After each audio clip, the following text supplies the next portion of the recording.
like 1,000 copies of this video on YouTube. Type in Feynman explains magnetism. Yeah.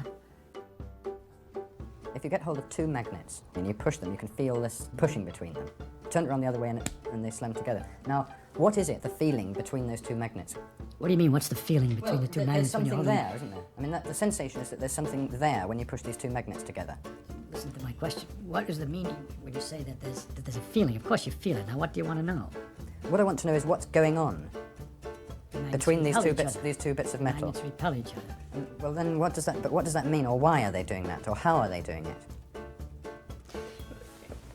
You're asking... I must say, I think that's a perfectly reasonable question. Of course to it's a ask. reason. It's an excellent question. The problem that you're asking, you see, when you ask why something happens... How does a person answer why something happens? Aunt Minnie is in a hospital. Why? Because she went out and she slipped on the ice and broke her head. But it wouldn't satisfy someone who came from another planet, knew nothing about it. When you explain a why, greasy stuff, but that's sort of wet and slimy.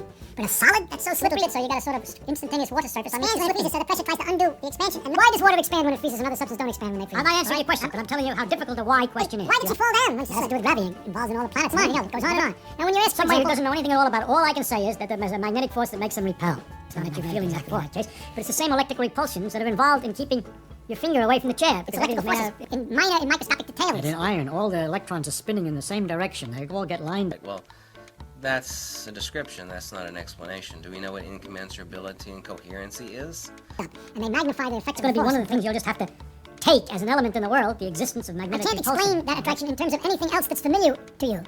Magnetism is the centrifugal force and motion vector of the release of energy.